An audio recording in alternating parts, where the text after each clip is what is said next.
आकाशवाणी रांची से प्रस्तुत है प्रादेशिक समाचार।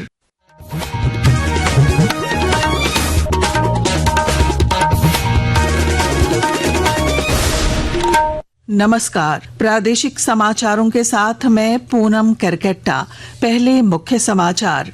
लोकसभा अध्यक्ष और राज्यपाल ने रांची में रक्षा राज्य मंत्री संजय सेठ के आवास पर की मुलाकात। झारखंड के विकास, जनजातीय सम्मान और आतंकवाद पर हुई महत्वपूर्ण चर्चा। गिरिडीह के माधोपुर में अधूरी जल मीनार से जल संकट। केंद्रीय मंत्री अन्नपूर्णा देवी ने राज्य सरकार से की कार्रवाई की मांग। पलामू में वित्त मंत्री राधाकृष्ण किशोर और सांसद विष्णु दयाल राम ने कजरी पाटन मनातू सड़क मरम्मत कार्य का किया शिलान्यास। नेताओं ने क्षेत्र में बुनियादी सुविधाओं के समाधान का दिलाया भरोसा। नक्सलियों के खिलाफ चलाए जा रहे राज्यव्यापी अभियान में लातेहार पुलिस को मिली एक और सफलता। मुठभेड़ में 5 लाख रुपए का इनामी नक्सली मनीष यादव ढेर, 10 लाख रुपए का इनामी कुंदन खेरवार गिरफ्तार। और IPL T20 में आज पंजाब किंग्स और मुंबई इंडियंस होंगे आमने सामने।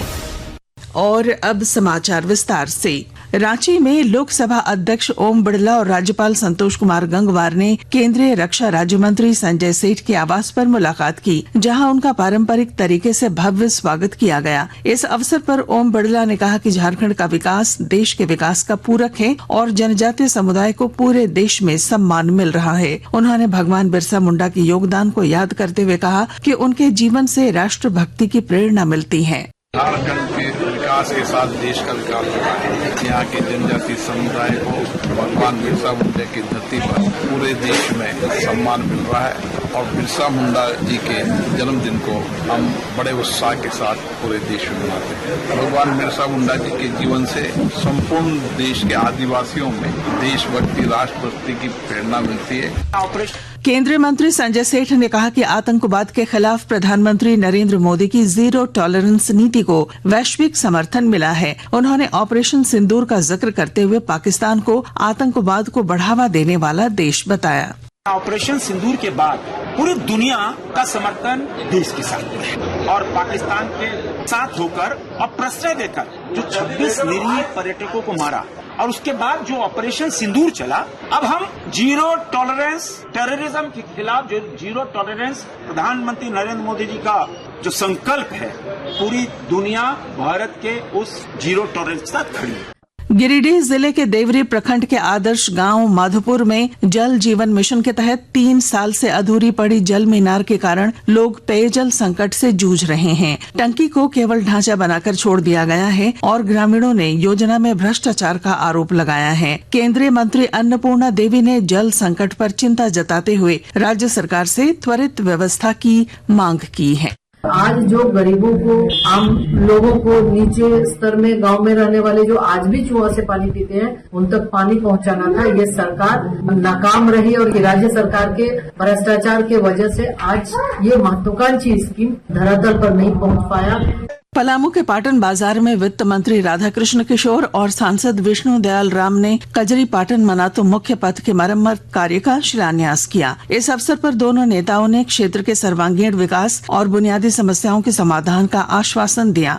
मौके पर सांसद ने प्रधानमंत्री नरेंद्र मोदी के विकसित भारत के संकल्प को दोहराया। वहीं वित्त मंत्री राधाकृष्ण किशोर ने कहा कि सड़क के साथ साथ स्वास्थ्य, शिक्षा और पानी जैसी समस्याओं का समाधान करना सरकार की प्राथमिकता है। यातायात की सुविधा मिलेगी जरूर, और जब जहाँ बेहतर कम्युनिकेशन फैसिलिटी हो, आवागमन की सुविधा बेहतर हो, तो रोजगार के अवसर भी बढ़ेंगे। ये भी मैं जानता हूँ। जगह जगह दुकानें खोलेंगी, ढाबा खोलेगा, रोजगार मिलेगा लोगों को।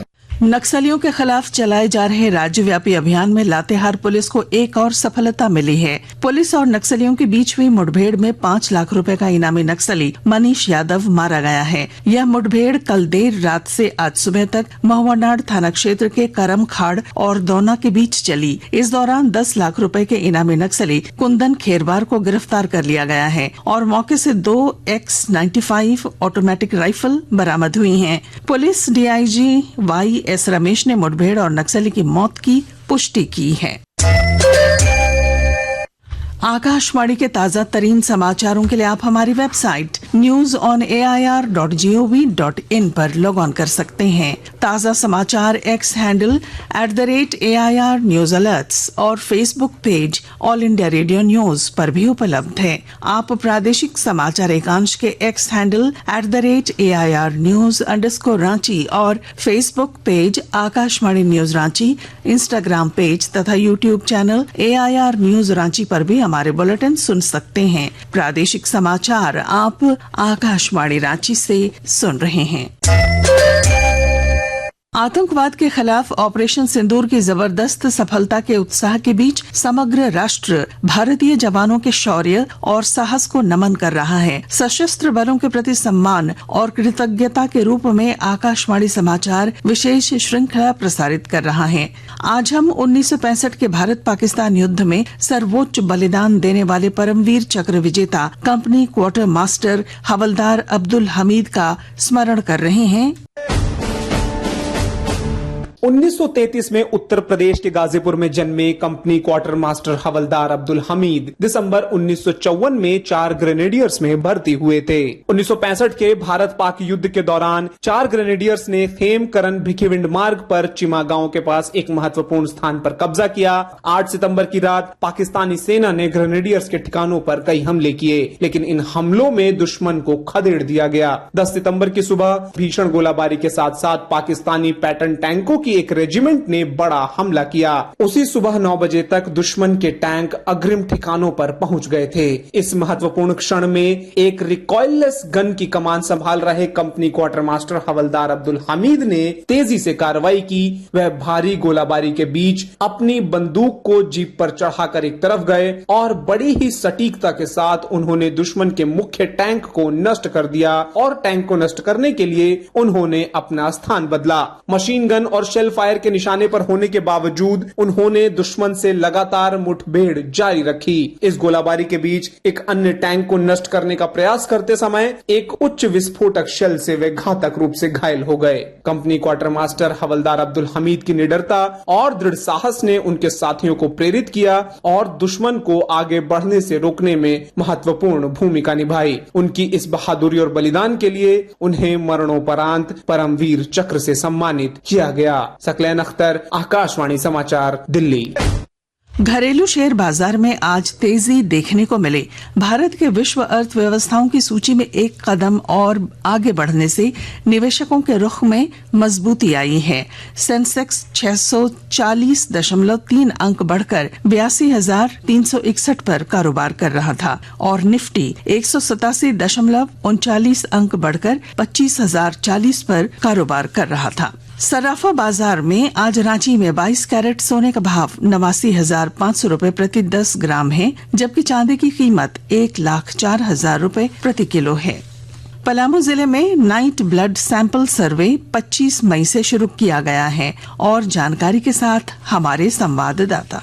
स्वास्थ्य विभाग द्वारा फाइलेरिया रोग खोज के लिए रात्रि रक्त पट संग्रह कार्य यानी नाइट ब्लड सैंपल सर्वे 25 मई से शुरू कर दिया गया है। Civil surgeon doctor Anil Kumar Singh ने बताया कि फाइलेरिया एक वेक्टर जनित बीमारी है। यह मादा क्यूलेक्स मच्छर के काटने से होती है। हमारे घरों के अगल बगल में गंदा पानी या नाले में ये मच्छर पाए जाते हैं। यह बीमारी जानलेवा नहीं होती, लेकिन इसके प्रभाव के कारण संक्रमित व्यक्ति विकृत हो जाते हैं। जसप्रीत सिंह, आकाशवाणी समाचार, पलामू। कुछ संक्षिप्त खबरें। देवघर के एक साइबर क्राइम आरोपी की पुलिस हिरासत में मौत के मामले में 2 थाना प्रभारियों को निलंबित कर दिया गया है। संताल परगना प्रमंडल के पुलिस उप महानिरीक्षक डीआईजी अंबर लकड़ा ने सूरज कुमार और प्रभात कुमार पर कर्तव्य में लापरवाही का आरोप लगाते हुए ये कार्रवाई की है। देवघर जिले में पुनासी जलाशय योजना के निर्माण कार्य के दौरान स्टेजिंग गिरने से घायल सभी श्रमिकों को उपायुक्त निधि से 10-10 हजार रुपए की सहायता राशि दी जाएगी।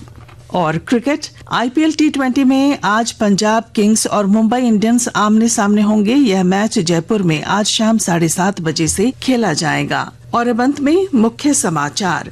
लोकसभा अध्यक्ष और राज्यपाल ने रांची में रक्षा राज्य मंत्री संजय सेठ के आवास पर की मुलाकात। झारखंड के विकास, जनजातीय सम्मान और आतंकवाद पर हुई महत्वपूर्ण चर्चा। गिरिडीह के माधोपुर में अधूरी जल मीनार से जल संकट। केंद्रीय मंत्री अन्नपूर्णा देवी ने राज्य सरकार से की कार्रवाई की मांग। पलामू में वित्त मंत्री राधाकृष्ण किशोर और सांसद विष्णु दयाल राम ने कजरी पाटन मनातू सड़क मरम्मत कार्य का किया शिलान्यास। नेताओं ने क्षेत्र में बुनियादी सुविधाओं के समाधान का दिलाया भरोसा। नक्सलियों के खिलाफ चलाए जा रहे राज्यव्यापी अभियान में लातेहार पुलिस को मिली एक और सफलता। मुठभेड़ में 5 लाख रुपए का इनामी नक्सली मनीष यादव ढेर, 10 लाख रुपए का इनामी कुंदन खेरवार गिरफ्तार। और IPL T20 में आज पंजाब किंग्स और मुंबई इंडियंस होंगे आमने सामने।